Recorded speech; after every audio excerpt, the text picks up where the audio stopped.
A really odd start to the morning. What's going on, guys? It's Ricky with Technical Solutions. Hope that you guys are all having an amazing Thursday. So in today's live trading session with my LPP team, one of the only trades that I took was my short on HIMS. And boy, did we stay patient for this. I made $2,700. This is following my red day yesterday where I lost a little bit over $4,000 on PLTR.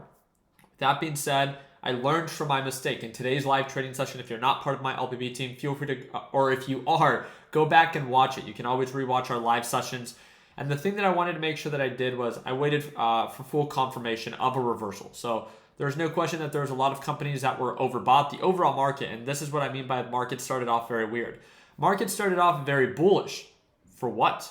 Right? Maybe it was based off of the news that Apple and Nvidia were going to receive these kind of like breaks from these tariffs, but also Trump announced that a 100% tariff is going to be put in imported semiconductor chips, and then they're going to start collecting billions of dollars today. Markets push up for that. I don't understand. Why are we celebrating that more tax for consumers are happening? It just doesn't make sense. Nonetheless, markets pushed up for a short period of time, but we all know that it's all complete BS, right? Markets should not have pushed up based off of that news. It's great news for Apple and Nvidia that are supposedly going to be investing into infrastructure in the US. I talked about that a little bit yesterday. But why is everyone else celebrating, right? You're still going to get taxed up the wazoo. Who pays for these taxes? Either the companies or the consumers. Yay, more tax. Okay, make that make sense. It doesn't. Nonetheless, markets started off strong, and this is when I knew that there was a lot of red flags. Markets started overbought, the markets began to retrace, forming lower highs and lower lows.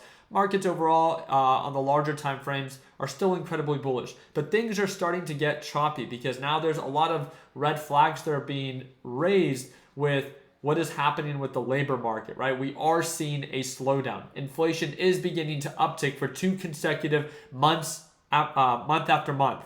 So now it's like, okay, this moment, now we went back to retest, now we're overbought, now there's some pullback potential, but there's a handful of stocks that were overbought this morning. Robinhood, right? If we look at it on the 1 minute time frame, a huge push up, still forming an overbought reversal. Coinbase up 4%, huge push up, still not really indicating signs of reversal. We got SoFi pushing up today. Nvidia was pushing up today, but then a lot of these began to retrace. Look at this. Carvana started off at highs of 368, gave it all back, right? Now nearly break even.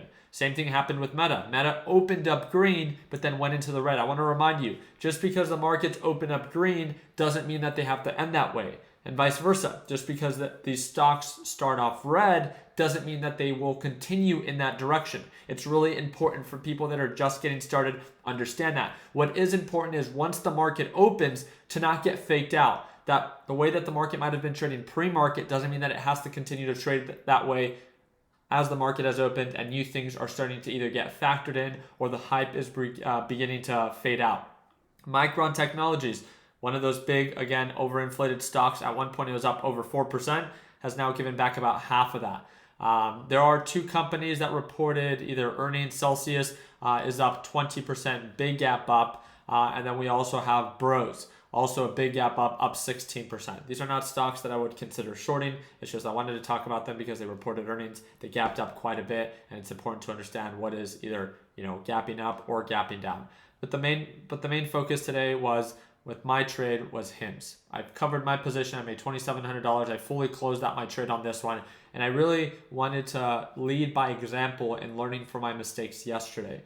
My mistake yesterday when shorting PLTR is I just wanted to short PLTR because I didn't agree with the valuation. And guess what? Markets are super rational. I don't have to agree with it for it to go against me, right? And market direction was incredibly bullish for PLTR, which meant that, again, it was a terrible idea to short it. I didn't wait for confirmation. It was overbought, but regardless if it was overbought, the stock was still pushing up and direction was in favor for the bulls. I should have respected that. Again, the reason that I had such a strong start to the week, if you guys remember Monday and Tuesday, on Monday, I made $11,000 shorting HIMS. On Tuesday, I made over $20,000. 11 of that was shorting HIMS again, but then the other part was my short on AMD, if I'm not mistaken.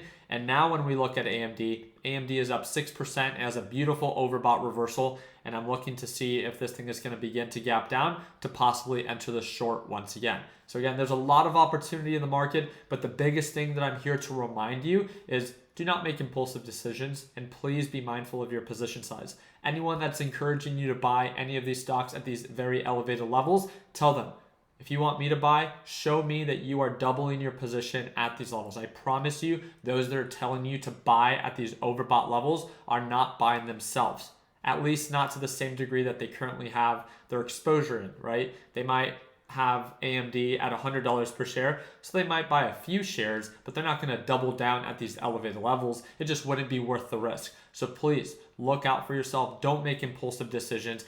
And when there's the CEOs of these companies that are publicly traded loading off on their shares, just know that, again, those are signs of red flags and possible signs of uncertainty. So I'm very excited to follow up. AMD is definitely the top of my radar, and I'm happy to see that I closed out my HIM short, but I might have closed it out a little bit too early. But again, like we've said before, when in doubt, never be afraid to cash out.